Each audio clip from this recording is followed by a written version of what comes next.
Hello, ladies and gentlemen. Welcome back to another episode here on European Confessions. The following story that you're going to be listening to, it was sent to me by one of our dear sister. The message that she sent to me reads like this. Hello, Brother Nanshi, how are you? Can you please post my own story as hidden identity?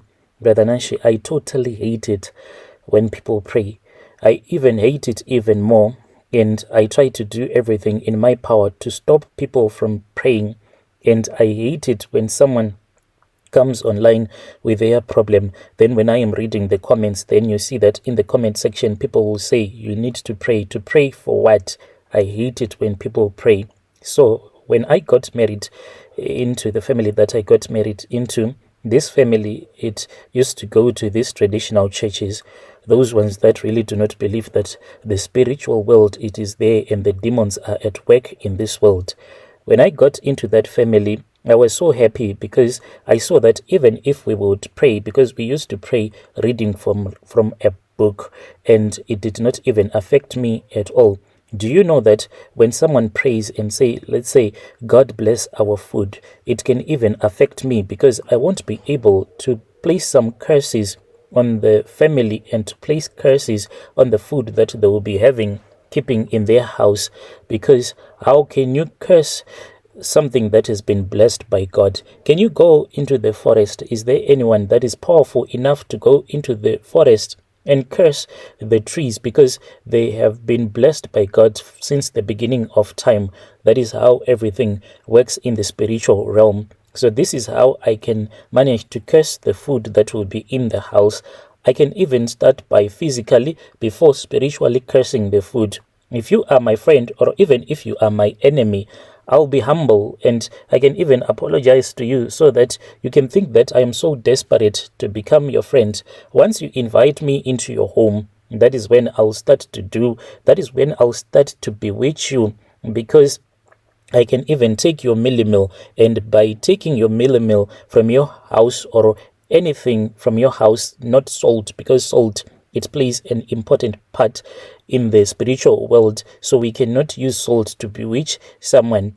So millimil, it is very powerful. Even when traditional healers are going around and catching these tokologies, they are always using millimil and water, because like we all know, water, it cleans all the dirt. That is why they use millimil, sprinkle millimil in the home, then they will be able to catch the tokologies. I am not saying that everyone that does the thing that I am about to tell you is a witch, but I want people to stop giving out food even to their neighbor when the sun has gone down, because you never know, maybe the person might be looking for a way to curse you. Because this is what I do. I wait for the sun to go down. Just after the sun would have gone down, that is when I'll come to your house to ask for some millimil. Once you have given me any item, any foodstuff from your house after the sun would have gone down, then I'll be able to curse you so that the spirit of poverty can come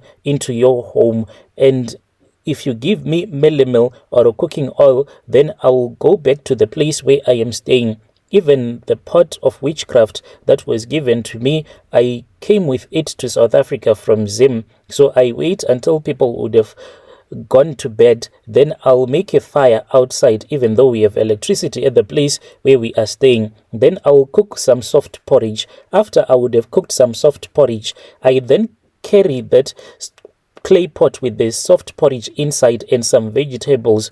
And these vegetables, it is like those traditional vegetables, the ones that they say that they are healthy when you eat them. So that is the food that I take to the graveyards close to the location where I am staying. There is this other cemetery, so I go there, and when I arrive at the graveyard, then I'll place the clay pot down, and then I'll take some leaves, and I'll dish the soft porridge on the leaves as well as the vegetables. Then I'll start to speak with those ones that will be sleeping at that cemetery, those that have been buried there. Then I'll say, wake up, arise, wake up and eat the food. It is I, your dear friend.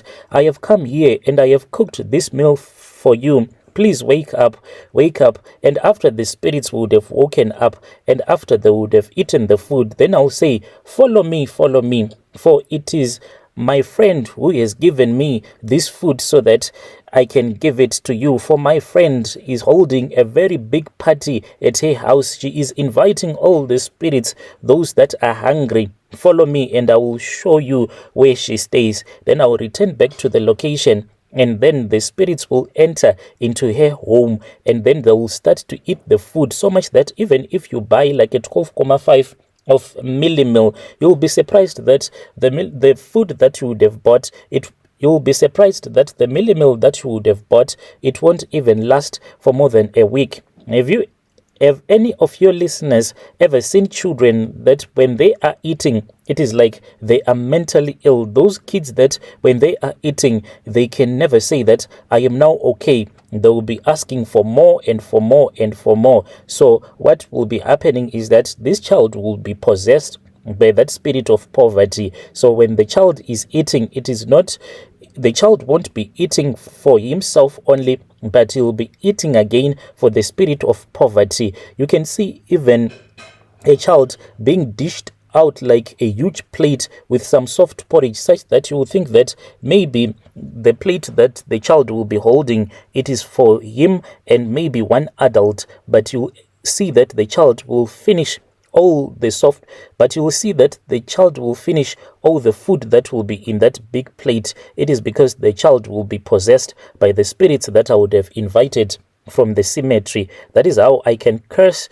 the food. But when people, that is how I curse the food. But when people pray, even the simple prayer, like I told you, even if someone says, God bless our food, then I won't be able to touch the food because it has already been blessed. Can you curse what has been blessed by God? No. When I started staying with my husband's relatives, I then saw that they were not people that were prayerful. And at that time, that was when I made their compound to be more like a training center where I used to train all the witches in the villages. I even chose 2 of my husband's cousin sisters. Those are the ones that I go around with that help me to bewitch other people. And the other thing is that to all the parents out there, they need to know that us as witches, for us to be able to place more curses on your child, it is because you, the parent, you will be the one who would have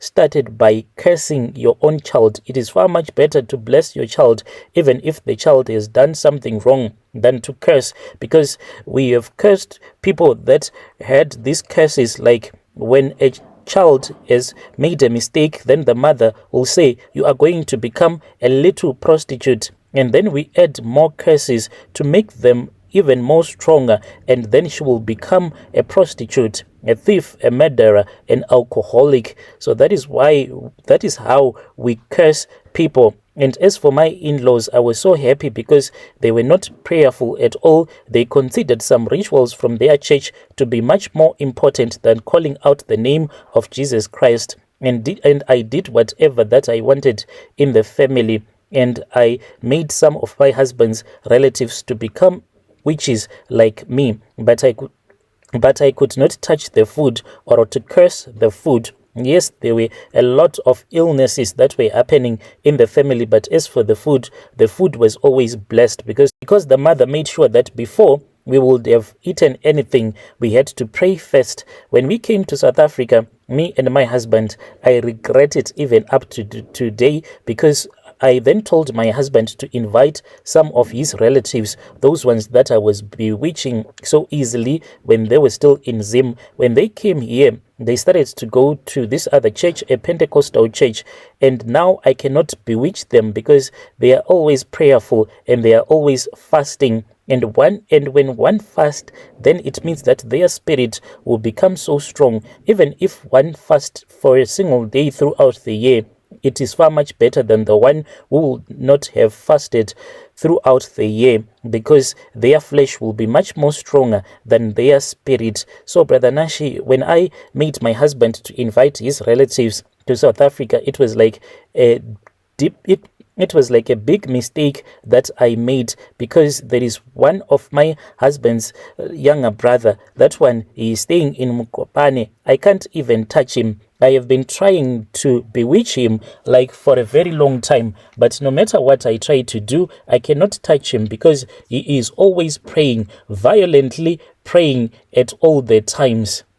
At the time when I flew from Soweto, because that is where I am staying. So I flew from Soweto late at night, and I wanted to go and try to enter into his room in Mukopane, but because he had been fasting and praying, so this messed up my GPS system. So when I thought the navigation system that I was using was correct, I then found myself in Malawi feeling confused and dizzy, and I started crying. I cried out to my friends who are witches, and some witches from Malawi, but in the next village they came and they assisted me, and they brought me back to Soweto, where I am staying with my husband. So those that pray violently, those are the ones that I hate, because when a Christian prays violently, then what will be happening in the spirit is that when you are fighting against me, then you will be beating me up in the spirit.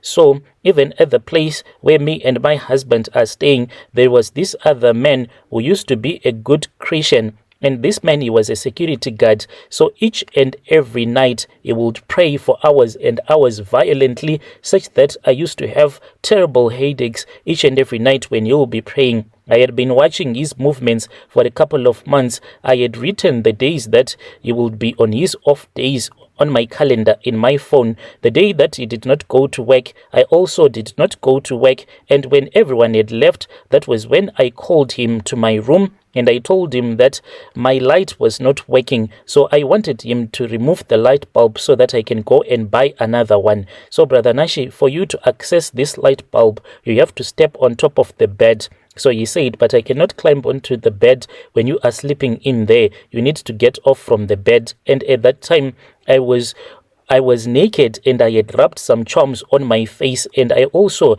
had this other charm underneath my tongue that is called umlomo mnati, and each and every time that I was speaking with him, he felt like the words that were coming out of my mouth, they were sweeter and more sweeter each and every time. The man then climbed onto the bed, and when I got off from the bed, he saw that I was only wearing a bra, no panty, no what. He pretended as if he was removing the light bulb, but he kept on looking at me when he was about to leave, and I said, please do not leave me alone, for I am scared. And this man, he started touching me, and I begged him to sleep with me. And after we slept together, I then begged him and I told him to stop praying at night. And he said, for you, I can do anything. And that is how he stopped being so prayerful. And I finally got my rest.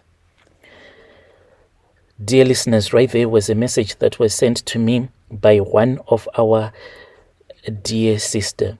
Strange things do happen in this world. Yo.